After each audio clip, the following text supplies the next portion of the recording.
Soul Land 2 Chapter 468. Kekaisaran Sun Moon memiliki banyak kepercayaan pada kekuatan mereka secara keseluruhan dalam perang ini. Penemuan alat jiwa yang terhubung memberi mereka keuntungan absolut. Namun, dalam hal kekuatan pertempuran tingkat tinggi, Kekaisaran Sun Moon tidak memiliki cukup untuk mengalahkan 3 benua asli Douluo benua dan Akademi Shrek sendiri. Karena itu, mereka harus bergantung pada kekuatan Gereja Roh Kudus. Gereja Roh Kudus sangat hebat. Tanpa membahas hal-hal lain, keberadaan Dewa Kematian Douluo, Ye Shishui, dan Kaisar Naga Douluo, Long Xiaoyao, berarti mereka memiliki 2 ultimate Douluo. Itu sudah cukup untuk mengintimidasi titol Douluo yang tak terhitung jumlahnya. Dari perspektif Juzi, jika tidak ada insiden yang tidak terduga, tidak akan ada masalah dengan penjaga berdiri Ye Shishui di pegunungan Mingdo. Tapi siapa yang tahu bahwa Kekaisaran Luo Star berhasil menerobos pada akhirnya. Setelah itu, Duke Harimau Putih telah menggunakan strategi yang sangat berbisa, dan Juzi masih ditahan tidak peduli seberapa kuatnya dia. White Tiger Duke telah membubarkan Legiun Penguasa Jiwa Kekaisaran Bintang Luo, dan mengerahkan 5 legiun dengan 30 tentara dalam satu tim. Dia membagi mereka untuk pergi jauh ke Kekaisaran Sun Moon dan menghancurkan banyak hal. Mereka fokus pada menghancurkan lumbung dan gudang senjata Kekaisaran Sun Moon di kota masing-masing. Star Luo Empire memiliki hampir semua master jiwa seperti Kekaisaran Sun Moon, dan mereka tidak memiliki banyak insinyur jiwa. Namun, master jiwa sama destruktifnya dengan insinyur jiwa ketika mereka melepaskan kekuatan destruktif mereka. Setidaknya ada 150 unit master jiwa yang tersebar di wilayah Kekaisaran Sun Moon. Mereka mundur setelah serangan kemanapun mereka menyerang, dan mereka segera melarikan diri keluar cakrawala. Mereka tidak memberi Kekaisaran Bulan Matahari kesempatan untuk mengelilingi dan membunuh mereka. Mereka praktis terlibat dalam perang gerilya, dan mereka telah menyebabkan banyak kerugian bagi Kekaisaran Sun Moon setelah lebih dari sebulan. Keluarga kerajaan Sun Moon Empire harus menarik kembali Legiun Insinyur Jiwa karena itu, untuk mempertahankan wilayah mereka. Mereka bahkan mengerahkan 2 Legiun Insinyur Jiwa kerajaan mereka, yang seperti kartu truf mereka, sehingga mereka dapat mengelilingi unit Star Luo Empire dan membangun garis pertahanan. Hanya pada saat itulah mereka mampu menekan penguasa jiwa yang menyamar bintang Kekaisaran Luo di wilayah mereka. Tetapi mereka sedang dalam kebuntuan saat ini. Kekaisaran Sun Moon hanya bisa menghasilkan sejumlah besar alat pengintai jiwa di udara dan mengandalkan pengintaian mereka untuk bertarung melawan penguasa jiwa Kekaisaran Bintang Luo di wilayah mereka. Namun, alat jiwa pengintai udara mahal untuk dibuat. Wilayah Kekaisaran Sun Moon membentang di atas tanah yang luas, sehingga mereka tidak mungkin menutupi setiap inci tanah. Kalau tidak, strategi White Tiger Duke tidak akan terlalu sulit untuk dihadapi. Tidak ada yang cocok untuk Dewa Kematian Douluo dalam pertempuran tatap muka, tetapi Dewa Kematian Douluo hanyalah manusia biasa, dan bukan benar-benar dewa. Dia tidak bisa meregangkan kekuatannya untuk menutupi area yang terlalu luas. Master jiwa yang menyamar di Kekaisaran Sun Moon menyibukkan mereka, sementara White Tiger Duke sendiri memimpin legiun master jiwanya yang tersisa untuk menciptakan struktur dan perimeter pertahanan di pegunungan Mingdo dengan Angkatan Darat Lapangan Bintang Luo Empire di Northwestern Field Army. Mereka mendapatkan kembali segala yang hilang dari mereka sebelumnya. Kekaisaran Sun Moon hanya bisa mempertahankan situasi mereka saat ini karena Kekaisaran Bintang Luo menahan. Mereka tidak memiliki kekuatan yang cukup untuk melanjutkan invasi mereka, dan ini terutama benar karena Kekaisaran Sun Moon tidak berani menyerang ke arah Akademi Shrek. Bahkan Gereja Roh Kudus takut dengan Shrek Academy. 3 kerajaan asli benua Douluo tahu tentang pertempuran Shrek Academy melawan gelombang binatang Great Stardew Forest, dan Kekaisaran Sun Moon juga menerima informasi serupa. Su Tianran menjadi pucat karena ketakutan ketika dia mendengar bahwa Shrek Academy telah mendorong mundur pasukan besar bintang besar Do Forest, dan ketika dia mendengar bahwa Dewa Naga Douluo, Muen, telah muncul kembali. Naga Suci Kegelapan, dan Dewa Kematian Douluo Ye Shishui, sudah lama mengatakan kepadanya bahwa segala sesuatu di antara mereka dapat didiskusikan atau diselesaikan, tetapi mereka tidak akan pernah berpartisipasi langsung dalam menyerang Akademi Shrek. Su Tianran tidak memiliki kedua ultimate Douluo dalam perangnya melawan Akademi Shrek. Sampai sekarang, dia tidak memiliki kepercayaan diri dalam pertempuran terbuka melawan Shrek. Chuzi secara pribadi kembali ke Radiant City, dan mereka pergi melalui serangkaian konferensi militer setelah pembicaraan mendalam dengan Su Tianran. Mereka akhirnya memutuskan bahwa mereka harus menstabilkan situasi saat ini dan berkonsolidasi, dan bahwa mereka harus mengasimilasi sebanyak mungkin wilayah yang telah mereka taklukkan di Kekaisaran Jiwa Surgawi. Komandan yang dikagumi dan dihormati oleh Huo Yuhao sebenarnya adalah Juzi. Reputasinya di Kekaisaran Sunmu tumbuh secara eksponensial sepanjang perang ini. Situasi Sun Moon Empire saat ini tidak sebagus pada awalnya, karena Dewa Kematian Douluo tidak mampu mempertahankan pegunungan Mingdo. Itu tidak ada hubungannya dengan strategi perang dan taktik Juzi. Kekaisaran Sun Moon telah menaklukkan 2/3 wilayah Heavenly Soul Empire dengan biaya dan kerugian minimal dengan mengikuti rencana perang Juzi. Dia telah mendapatkan banyak pujian atas kemenangan, ekspansi, dan wilayah menaklukkan Kekaisaran Sun Moon. Ini terutama benar karena dia berpura-pura menyerang Kekaisaran Luo Star pada awalnya, ketika target sebenarnya adalah Kekaisaran Jiwa Surgawi. Dan dia memastikan bahwa intel dan pengawasan Kekaisaran Bintang Luo dikunci. Dia telah mencapai prestasi besar. Juzi telah dipuji sebagai jenius militer Kekaisaran Sun Moon setelah perang. Seseorang yang hanya muncul sekali di bulan biru. Dan bahkan lingkaran ratu tidak secerah milik komandannya sendiri. Juzi semakin memiliki otoritas dan pengaruh. Selain Legiun Kerajaan Sun Moon Empire, 4 Legiun Insinyur Jiwa peringkat binatang lainnya berada di bawah kendalinya. Dia adalah panglima pasukan besar yang menyerang timur. Su Tianran paling mempercayai Juzi, dan itulah alasan dia sangat yakin meskipun dia memegang semua otoritas itu. Dia tidak mengecewakannya. Setelah menaklukkan wilayah besar Kekaisaran Jiwa Surgawi, Su Tianran sangat mendukung menembus wilayah itu dengan alat jiwa dan teknologi. Su Tianran mengagumi dan menghormati Juzi, dan dia tahu bahwa dia tidak bisa menyusun strategi seperti itu sendiri. Dia memeluknya dengan sangat hormat. Kali ini, dia diam-diam memimpin pasukan 20.000 ke wilayah timur laut Heavenly Soul Empire untuk menyelidiki beberapa sumber daya mineral di utara. Perang apa yang terjadi? Sumber daya dan uang. Kekaisaran Sun Moon telah mengumpulkan cadangan selama bertahun-tahun, dan cukup siap. Namun, Huo Yuhao telah mengguncang mereka pada intinya setelah ledakan besar yang dipicunya di dalam Radiant City. Uang dan sumber daya terus dikeluarkan setelah perang dimulai. Dan itu terutama berlaku untuk logam langka mereka. Mereka mulai menipis. Oleh karena itu, Kekaisaran Sun Moon telah berusaha untuk memperkuat pencarian mereka untuk tambang dan mineral baru-baru ini, terutama di dalam Kekaisaran Jiwa Surgawi. Mereka pasti akan menggali dan menambang apapun yang mereka temukan secepat mungkin. Juzi telah menerima laporan yang dapat diandalkan dari orang-orangnya di Kekaisaran Jiwa Surgawi yang mengatakan bahwa ada tambang besar di wilayah utara Kekaisaran Jiwa Surgawi, di daerah yang berbatasan dengan Extreme North. Ada lebih dari 10 vena logam langka yang bisa mereka gali di sana. Dia telah mengirim seseorang untuk menyelidiki masalah ini sebelumnya, dan laporan itu dikonfirmasi. Tambang ini sangat dekat dengan perbatasan utara Kekaisaran Douling, diposisikan antara Kekaisaran Jiwa Surgawi dan Kekaisaran Douling. Sebelum Kekaisaran Sun Moon memulai perang ini, Kekaisaran Jiwa Surgawi dan Kekaisaran Douling baru saja menemukan keberadaan tambang ini. Mereka tidak punya waktu untuk menggali sebelum perang dimulai. Oleh karena itu, Kekaisaran Sun Moon kemungkinan akan berbenturan dengan Kekaisaran Douling jika mereka ingin menambang sumber daya ini. Kekaisaran Sun Moon memiliki alat yang tangguh untuk mendeteksi logam langka. Juzi telah menginstruksikan para ahli untuk melakukan penyelidikan serius di daerah ini sebelum datang ke sini. Dan para ahli telah mengatakan kepadanya bahwa tambang ini memiliki volume logam langka yang sangat besar. Jika mereka dapat mengekstraknya, mereka akan memiliki cukup untuk mendukung perang lain.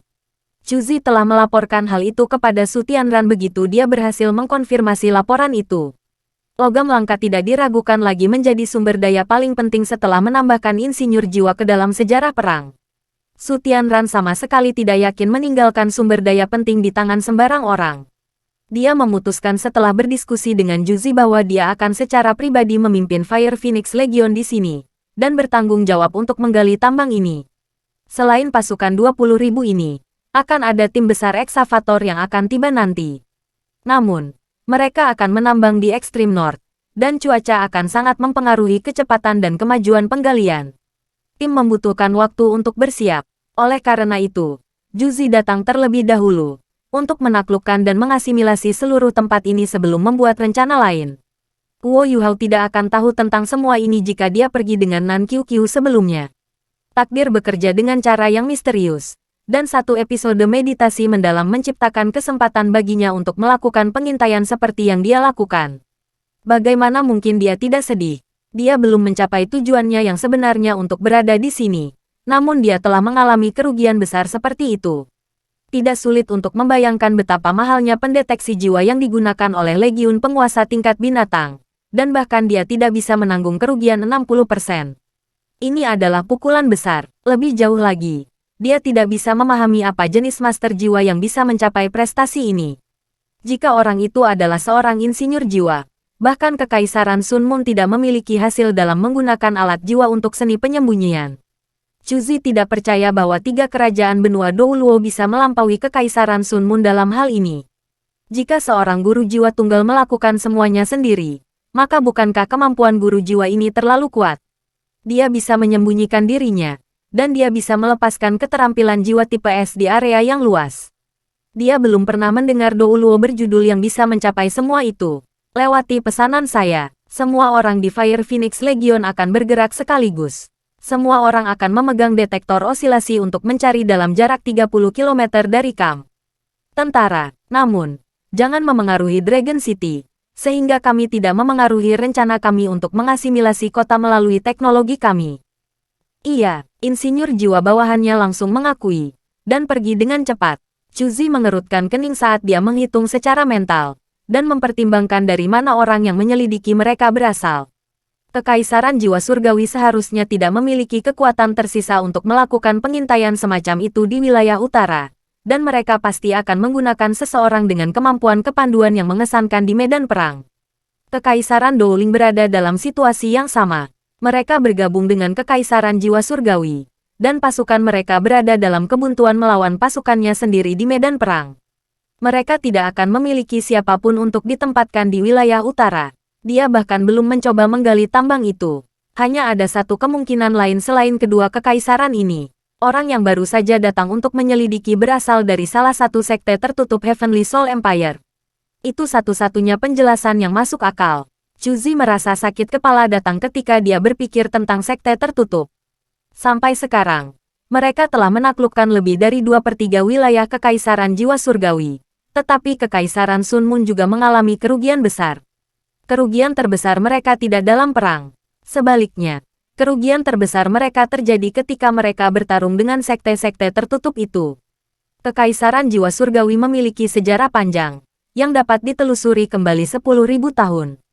Saat itu, Kekaisaran jiwa surgawi masih disebut Kekaisaran Surgado, dan kekaisaran itu dibentuk oleh Kekaisaran jiwa surgawi dan Kekaisaran Douling.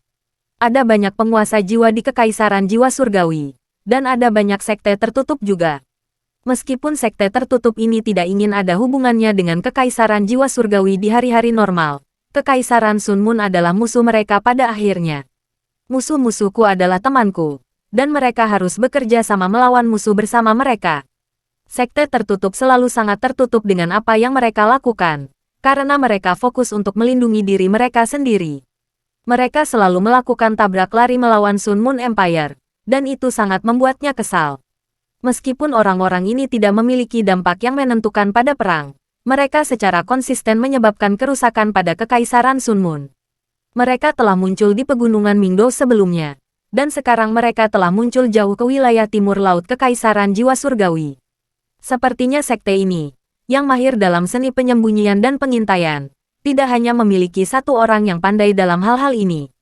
Yang lebih menakutkan adalah serangan domain tipe S yang memiliki diameter mencapai 1000 meter. Berdasarkan rentang itu, orang itu haruslah seorang Douluo berjudul kuat. Gelar Douluo selalu menakutkan sebagai musuh. Atlet Douluo hanya satu orang, dan kekuatannya yang kuat. Di samping fakta bahwa dia bersembunyi di kegelapan, berarti dia adalah ancaman kapan saja dan di mana saja. Bahkan jika orang ini tidak peduli mengenai serangan terhadap tentara normal, dia masih merupakan ancaman besar bagi Fire Phoenix Soul Engineer Legion. Tanpa membicarakan hal-hal lain, orang ini akan menghancurkan setiap alat jiwa pengintai udara mereka jika ia menyerang beberapa kali lagi. Dia bisa membutakan seluruh pasukannya. Tangan Juzi secara bertahap mengepal. Cahaya dingin berkedip di matanya. Dia harus menemukan cara untuk menghilangkan ancaman ini. Tidak peduli apa. Kuo Yuhao sudah kembali ke kota naga pada saat ini. Sensasi yang membangkitkan jiwa dari sebelumnya hanyalah pengalaman yang tidak mengesankan di antara semua pengalaman masa lalunya. Dia kembali ke toko pakaian. Nan Qiuqiu masih terjaga dan menunggu di halaman untuknya. "Kenapa kamu begitu lama?" dia bertanya dengan cemberut. Guo Yuhao berkata, "Situasinya lebih serius daripada yang saya bayangkan. Fire Phoenix Legion Kekaisaran Sun Moon tersembunyi di antara pasukan 20.000. Nan Qiuqiu terkejut. Bagaimana mungkin dia tidak tahu tentang Fire Phoenix Legion? Apa yang mereka coba lakukan? Dia berkata dengan gugup. Apakah mereka ingin menghancurkan kota naga? Jika sebuah legiun dengan kekuatan bertarung keseluruhan seperti itu ingin menyebabkan kehancuran, menghancurkan seluruh kota benar-benar tidak banyak. Guo Yuhao menggelengkan kepalanya dan berkata, bagaimana mungkin? Jika itu masalahnya, maka mereka tidak perlu mengeluarkan begitu banyak energi untuk menembus kota naga dengan alat jiwa dan teknologi. Namun, saya tidak dapat menemukan tujuan mereka. Nan Qiuqiu mengerutkan kening dan berkata, lalu apa yang harus kita lakukan? Kita harus terus menyelidiki dan mencari tahu apa yang terjadi. Pasti ada sesuatu yang mereka inginkan, dengan pasukan insinyur jiwa yang kuat di sekitarnya. Guo Yuhao menatapnya dengan tatapan aneh di matanya. Ya. Menyelidiki adalah cara yang tepat untuk pergi. Tapi tidak ada kita, hanya ada saya. Alis Nan Qiuqiu segera menjadi vertikal. Apa maksudmu? Anda berniat untuk meninggalkan saya dan pergi sendiri? Guo Yuhao berkata dengan tulus. Qiuqiu, apakah Anda memperhatikan gangguan di luar tadi? Nan Qiuqiu tertegun sejenak dan berkata, saya tidak mendengar gangguan. Tapi saya melihat kerlip samar di luar kota. Itu adalah kamu. Guo Yuhao mengangguk ketika dia menceritakan pengalamannya secara rinci. Aku berhasil melarikan diri, tetapi dengan rambut yang lebar, dengan kemampuanku sendiri. Jika kamu bersamaku, kami berdua tidak akan bisa melarikan diri. Guo Yuhao berkata dengan ekspresi sangat sedih di wajahnya. Nan Qiuqiu kasar dan sulit diatur, tapi dia jelas tidak masuk akal. Dia menatapnya dan berkata, kamu tidak bisa mengatakannya seperti itu. Apakah Anda mengatakan bahwa saya membebani? Guo Yuhao tidak mengatakan apa-apa, dan hanya menatapnya dengan tenang. Nan Qiuqiu sedikit malu dan kesal pada tatapannya. Dia mendengus marah dan berkata, baik, jadi saya beban. Aku tidak akan mengikutimu. Kalau begitu, tetapi karena mereka telah menemukan Anda, pertahanan mereka akan jauh lebih ketat. Bagaimana Anda mengetahui apa yang mereka inginkan? Guo Yuhao berkata, saya ingin mencari intel secara langsung, tetapi karena saya tidak bisa melakukan itu, maka saya hanya bisa mengikuti mereka. Karena mereka telah datang jauh-jauh ke daerah utara, tujuan mereka tidak bisa jauh. Saya pasti akan dapat mengetahui apa yang mereka inginkan selama saya mengikuti mereka. Jangan khawatir, saya akan lebih berhati-hati dengan pelajaran yang baru saja saya pelajari. Nan Qiuqiu merenung sejenak, meskipun dia tidak yakin. Dia tidak punya pilihan selain mengakui bahwa dia jauh lebih lemah daripada Guo Yuhao. Guo Yuhao akan terbebani jika dia harus membawa orang lain bersamanya. Baiklah, Anda pergi. Lalu, saya akan menunggu Anda di Dragon City. Dan kami akan menuju ke tempat tujuan kami setelah Anda kembali. Tapi kamu harus hati-hati. Guo Yuhao tertawa dan berkata, Qiuqiu adalah wanita yang masuk akal. Memang. Jangan lakukan itu. Saya akan tidur. Cepat dan pergi jika Anda harus. Nan Qiuqiu berbalik dan kembali ke kamarnya sendiri setelah itu. Guo Yuhao menghela nafas dalam pikirannya saat dia melihat profilnya yang elegan.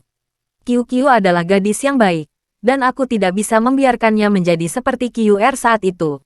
Tidak peduli apa. Hatinya mulai sakit ketika memikirkan Wang Qr. Dong'er seharusnya tetap hidup tidak peduli bagaimana situasinya. Tetapi Qr sudah perasaan ini telah menjadi penderitaan yang mendalam di dalam hatinya yang akan bertahan selamanya. Guo Yuhao menghela nafas ketika pikirannya berhenti di sana, dan kembali ke kamarnya sendiri. Setelah keramaian malam ini, Kekaisaran Sun Moon tidak akan bergerak sepanjang malam, jadi tidak akan terlambat baginya untuk mengikuti mereka di pagi hari. Guo Yuhao menyelinap keluar setelah selesai sarapan pada hari berikutnya. Nan Qiuqiu tidak mengantarnya keluar, tetapi merajuk di kamarnya sendiri setelah dia pergi. Apakah saya tidak hanya sedikit lebih lemah dari Anda? Saya akan mengejar Anda. Nan Qiuqiu memutuskan bahwa dia akan pergi ke budidaya tertutup selama hari-hari di mana Guo Yuhao tidak ada, dan mulai bekerja keras di dalam toko pakaian. Guo Yuhao meninggalkan kota melalui gerbang timur sama seperti hari sebelumnya. Dia kembali ke hutan tempat dia bersembunyi sebelumnya. Dia tidak terburu-buru keluar kali ini. Sebagai gantinya, ia mulai bermeditasi di tengah hutan ketika ia mengamati pergerakan pasukan Kekaisaran Bulan Matahari di kejauhan. Dia tidak bodoh. Dia telah memberikan pukulan berat kepada Fire Phoenix Soul Engineer Legion pada hari sebelumnya. Jadi pertahanan di dalam kamp militer mereka harus sangat ketat. Dia akan pergi ke kematian tertentu jika dia mengambil risiko untuk menyelidiki saat ini. Karena itu yang terjadi. Dia memilih untuk mengamati dari jauh. Karena tujuannya tetap mengikuti mereka. Jangkauan maksimum deteksi spiritualnya berarti tidak ada yang bisa salah jika semua yang dia ingin lakukan adalah mengikuti pasukan. Hanya jika Kekaisaran Sun Moon dapat mengarahkan semua alat jiwa pengintai udara mereka ke lokasi sehingga mereka dapat melakukan pengawasan dekat dengan tanah di semua posisi yang memungkinkan mereka menemukan keberadaannya. Tidak ada banyak gangguan dalam pasukan besar Kekaisaran Sun Moon. Segalanya tampak sangat tenang dan damai satu hari kemudian. Seolah-olah tidak ada yang terjadi semalam. Guo Yuhao sangat sabar. Dia tidak bingung sama sekali saat dia berkultivasi dengan tenang di dalam hutan. Dia hanya akan menunggu saja. Musuh-musuhnya tidak tergesa-gesa. Jadi mengapa harus begitu? Dia hanya menggunakan kekuatan spiritualnya untuk mendeteksi dalam satu arah dari waktu ke waktu. Dan akan menyapu kamp Kekaisaran Sun Moon untuk memastikan bahwa Fire Phoenix Legion masih ada sebelum dia terus berkultivasi. Dia telah mendapatkan beberapa inspirasi dari pertempuran tadi malam. Selain itu, dia memfokuskan energinya untuk mempelajari Ultimate Ice selama beberapa minggu terakhir. Ini adalah sesuatu yang membutuhkan banyak waktu baginya untuk dipahami secara perlahan. Pada saat yang sama, ia membutuhkan waktu untuk menyerap esensi es misterius berjenis dalam tubuhnya. Berkultivasi di mana saja tidak ada bedanya baginya. Adapun terkena di luar ruangan, itu adalah sepotong kue. 3 hari berlalu seperti itu dalam sekejap mata. Kekaisaran Sun Moon akhirnya tidak tahan lagi dengan kesepian, dan mereka bersiap untuk pergi. Guo Yuhao harus mengakui bahwa pasukan ini sangat luar biasa. Mereka tidak menciptakan banyak gangguan saat mereka pindah, dan formasi mereka sangat rapi dan ketat. Tentara di pinggiran mulai bergerak lebih dulu, dan mereka menurunkan tenda mereka. Sementara para prajurit yang bertanggung jawab atas rintangan datang mengambil semuanya dan mengemasnya. Para prajurit membentuk barisan yang rapi saat mereka bergerak ke utara. Guo Yuhao dengan cepat menemukan tim Fire Phoenix Legion. Anggota Legion itu berjalan di tanah, dan formasi mereka sangat rapi. Mereka tidak bertindak tinggi dan perkasa hanya karena mereka adalah insinyur jiwa. Mereka tidak bisa menahan lagi. Senyum tipis muncul di sudut mulut Guo Yuhao saat dia berdiri. Dia sama sekali tidak khawatir. Dia tidak bisa mengikuti terlalu dekat, karena dia akan mudah ditemukan jika dia terlalu dekat. Dia hanya harus mengikuti mereka dari jarak beberapa kilometer. Dengan tiruannya, alat-alat jiwa pengintai udara di langit tidak mungkin menemukan keberadaannya selama dia menjaga jarak yang cukup. Guo Yuhao mengikuti jauh di belakang begitu tentara benar-benar mencabut dan pindah. Dia tidak mengikuti di belakang mereka lama, melanjutkan sayap mereka saat dia perlahan-lahan bergeser ke depan. Dia tahu bahwa baginya untuk menyelesaikan misi pengintaiannya, atau bahkan untuk menghancurkan misi Kekaisaran Sun Moon, dia harus membiarkan musuh-musuhnya menurunkan pertahanan mereka terlebih dahulu. Karena itu, dia tidak bisa membiarkan musuh menemukan kehadirannya, apapun yang terjadi. Musuh-musuhnya akan percaya bahwa dia sudah pergi, diberikan waktu yang cukup, dan bahwa dia belum pernah kembali setelah melarikan diri tempo hari. Adapun untuk bergerak, dia tidak akan melakukan apapun kecuali sebagai pilihan terakhir. Guo Yuhao mengikuti dari kejauhan begitu saja. Tentara Kekaisaran Sun Moon terus mendorong ke depan saat mereka langsung ke utara. Tentara bergerak sangat cepat, mereka hampir selalu berlari. Mereka akan jogging selama 1 jam sebelum berjalan sedikit, dan kemudian jogging lagi. Tentara ini bergerak dengan kecepatan spektakuler. Kualitas mereka secara keseluruhan jelas. Tentara melakukan perjalanan 100 km ke utara dalam 1 hari. Udara mulai menjadi semakin dingin. Mereka berhenti untuk mendirikan kemah dan memasak makanan. Guo Yuhao bersembunyi di balik bukit kecil. Cuacanya dingin, tetapi itu sama sekali tidak memengaruhi dia. Namun, dia tidak bisa membantu tetapi menelan ketika dia menatap asap yang berputar dari kamp tentara di kejauhan. Meminum sup panas di tanah bersalju seperti itu akan sangat mewah. Saya hanya melakukan kerja keras sekarang. Dia tidak bisa menahan tawa pahit saat pikirannya berhenti di sana. Namun, dia hanya bisa melanjutkan. karena dia sudah pada tahap ini. Guo Yuhao meletakkan petanya saat dia bersandar di bukit. Dia sudah menyiapkan peta ini sejak lama. Itu bukan peta wilayah utara Kekaisaran Jiwa Surgawi, tapi peta terperinci dari wilayah utara benua Douluo. Dia telah menghabiskan banyak uang untuk mendapatkan peta ini. Peta itu sendiri terbuat dari kulit kambing, keras dan lembut sekaligus. Itu bisa dipertahankan untuk waktu yang lama. Guo Yuhao mengamati peta untuk sementara waktu ketika dia menemukan bahwa pasukan Kekaisaran Sun Moon masih menuju timur laut. Mereka akan mencapai perbatasan antara Kekaisaran Jiwa Surgawi dan Kekaisaran Douling jika mereka melangkah lebih jauh ke arah yang sama. Mereka juga akan berbatasan dengan ekstrim north di sana, dan itu bahkan akan lebih dingin daripada di sini. Temperatur tidak ada masalah kecil bagi para master jiwa biasa, tetapi bisakah tentara normal benar-benar tahan? Guo Yuhao berbalik ketika dia merenung, dan berbaring tengkurap di atas bukit ketika dia menatap kamp Kekaisaran Sun Moon di kejauhan. Dia mengaktifkan deteksi spiritual dan menyapu ke arah kemah tentara. Dia dengan cepat menemukan bahwa sesuatu yang lain sedang terjadi. Kamp Sun Moon Empire tampaknya membagikan sesuatu, dan prajurit mereka semua berbaris untuk mengumpulkan barang-barang itu.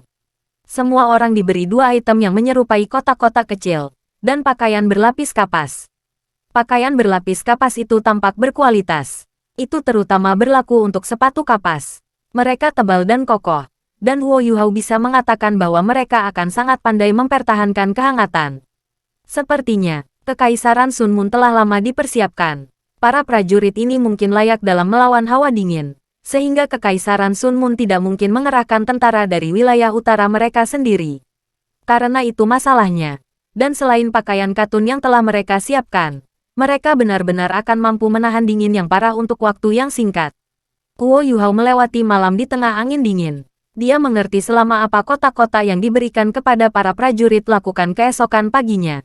Setiap kotak seukuran telapak tangan, dan para prajurit meletakkannya di pakaian mereka. Kotak-kotak ini sangat erat menempel pada kemeja batin mereka dan diikat di pinggang mereka. Ketika mereka mulai bergerak, Guo Yuhao segera menyadari bahwa kotak-kotak itu memancarkan panas yang lembut. Panas mengguyur seluruh tubuh prajurit dan membantu mereka melawan dingin luar. Itu bekerja. Kotak-kotak kecil itu juga harus menjadi alat jiwa. Jika itu masalahnya, kotak itu pasti membutuhkan botol susu bersegel di dalamnya. Mempertahankan panas tidak membutuhkan terlalu banyak kekuatan jiwa. Tetapi Guo Yuhao dapat mengetahui dari ukuran kotak bahwa itu hanya dapat dipertahankan selama beberapa hari sebelum harus diisi. Guo Yuhao berpikir hati-hati sejenak, dan tidak bisa tidak mengakui kecerdikan musuh-musuhnya. Pasukan Kekaisaran Sun Moon mengikuti pasukan insinyur jiwa yang tangguh, dan Fire Phoenix Legion memiliki setidaknya 300 insinyur jiwa. Mengisi botol susu kecil itu tidak membutuhkan terlalu banyak kekuatan jiwa mereka. Ketika tentara sedang beristirahat di malam hari, setiap guru jiwa akan bertanggung jawab atas botol susu yang disegel oleh beberapa tentara. Tentu, mereka akan dapat mengisi semua botol susu dengan cara itu. Guo Yuhao tidak menyangka Kekaisaran Sun Moon telah mengembangkan alat jiwa untuk digunakan oleh rakyat jelata. Jika, suatu hari, mereka dapat menemukan sesuatu untuk menggantikan botol susu, Kekaisaran Sun Moon dapat benar-benar menaklukkan seluruh benua. Itu akan menjadi waktu ketika tentara normal bisa menjadi insinyur jiwa, dan mereka akan memiliki kekuatan menyerang seorang insinyur jiwa. Guo Yuhao memikirkannya, betapa menakutkannya jika 100.000 insinyur jiwa muncul di medan perang. Guo Yuhao menghela nafas dalam. Dia menggelengkan kepalanya saat menerima kenyataan ini dengan putus asa. Sepertinya 3 kerajaan asli benua Douluo harus mencapai prestasi besar sesegera mungkin jika mereka ingin bertarung melawan Kekaisaran Sun Moon. Kalau tidak, dalam 100 tahun, bahkan jika Kekaisaran Sun Moon tidak meluncurkan invasi, keunggulan teknologi mereka akan menjadi semakin jelas. Benua Douluo akan menjadi milik mereka seperti makanan di piring makan siang. Guo Yuhao meratapi di dalam, tetapi dia harus terus mengikuti mereka. Dia masih mengikuti jauh di belakang mereka di sisi mereka, dan dia membuntuti pasukan menuju wilayah timur laut Heavenly Soul Empire. Tentara besar Kekaisaran Sun Moon melambat saat cuaca menjadi lebih dingin. Tempat yang diperkirakan oleh Guo Yuhao akan mereka capai dalam sehari membutuhkan waktu 2 hari.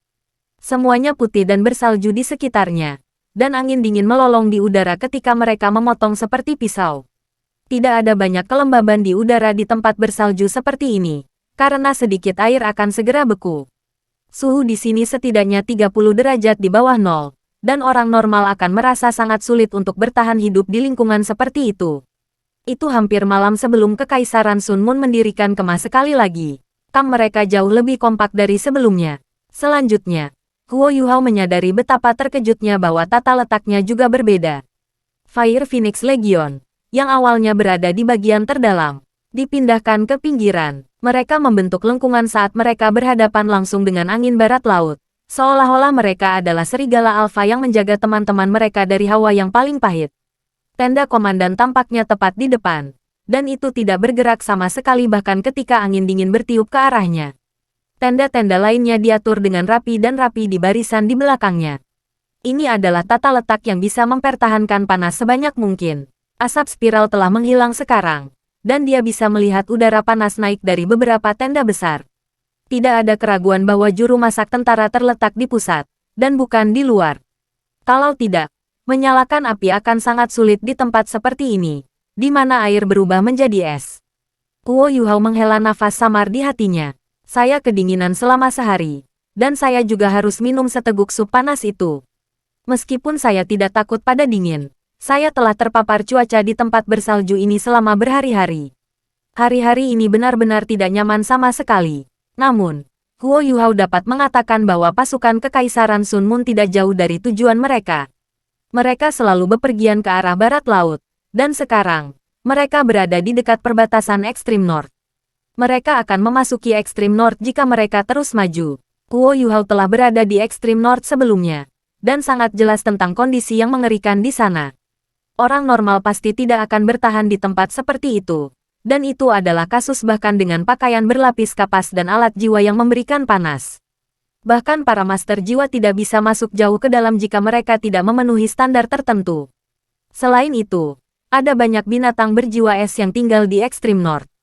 Mereka meminjam kekuatan dari lingkungan mereka, dan jauh lebih kuat daripada binatang buas khas. Fire Phoenix Legion akan kehabisan kekuatan tidak peduli seberapa kuat mereka jika mereka bertemu dengan sekelompok makhluk jiwa yang tangguh. Huo Yuhao samar-samar bisa menebak bahwa alasan mengapa Fire Phoenix Legion terlibat dalam operasi ini kemungkinan karena kemampuan mereka ada hubungannya dengan api. Kemampuan tipe api akan sangat terbatas di tempat seperti ini, tetapi kemampuan tipe api juga bagus dalam melawan dingin. Semakin dia memikirkannya, semakin Huo Yuhao merasa bahwa Fire Phoenix Legion tidak mengarahkan pasukan Kekaisaran Sun Moon untuk bertarung. Mereka ada di sini untuk sesuatu yang lain. Huo Yuhao terus berpikir saat cahaya redup berkedip. Dia menyembunyikan dirinya dalam depresi kecil di gunung. Dia tidak memiliki kemampuan tipe api, dan memiliki sesuatu yang hangat di tempat bersalju seperti itu benar-benar mustahil. Namun, dia punya metode sendiri. Dia mengambil jatah kering dari alat jiwa berjenis penyimpanan sebelum dia meletakkannya di tangan kanannya. Adegan aneh terjadi.